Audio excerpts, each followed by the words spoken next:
ஆதியாகமம் 21வது அதிகாரம் 1வது வசனம் இப்படியாக சொல்கிறது. கர்த்தர் தாம் சொல்லியிருந்தபடி சாராள் பேரில் கடாட்சமானார். கர்த்தர் தாம் உரைத்தபடியே சாராளுக்கு செய்தருளினார். இந்த சாராள் யாருன்னு பார்க்கும்போது ஆபிரகாமோட மனைவி. இந்த ஆபிரகாமுக்கும் சாராளுக்கும் ஆண்டவர் வாக்குத்தத்தம் கொடுத்திருந்தாரு. என்ன வாக்குத்தத்தம் அப்படின்னா, நான் உனக்கு ஒரு பிள்ளைய தருவேன் அப்படின்ட்டு. ஆண்டவர் சொன்ன வார்த்தையை அப்படியே நிறைவேற்றினார். இந்த சாராள் கிட்ட ஆண்டவர் சொல்லியிருந்தாரு, உற்பவ கால திட்டத்துல நான் உன்னிடத்திற்கு திரும்ப வருவேன் அப்படின்னு சொல்லிட்டு ஆதியாகமம் 18வது அதிகாரத்துல நம்மளால பார்க்க முடியும். அப்படியே ஆண்டவர் சொன்ன வார்த்தையை அப்படியே நிறைவேற்றினார். இந்த வசனத்துல கடாட்சமானார் சொல்லிட்டு ஒரு வார்த்தை இருக்கு. இந்த வார்த்தையை இங்கிலீஷ் பைபிள்ல பார்க்கும்போது விசிட்டட் இருக்கும். ஆண்டவர் சொன்னபடி சாராள திரும்பவும் விசிட் பண்ணாரு. அது மட்டும் இல்ல, அவர் சொன்னபடி, அதாவது உரைத்தபடி அவ கையில ஒரு குழந்தையோடு இருக்கிறதுக்கு ஆண்டவர் சூழ்நிலைகளை மாற்றுறாரு.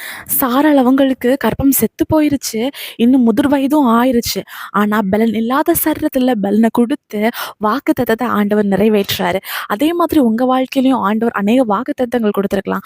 அவர் உங்களுக்கு சொன்னபடி ஆண்டவர் உங்க வாழ்க்கையில ஒரு அற்புதத்தை செய்வாங்க.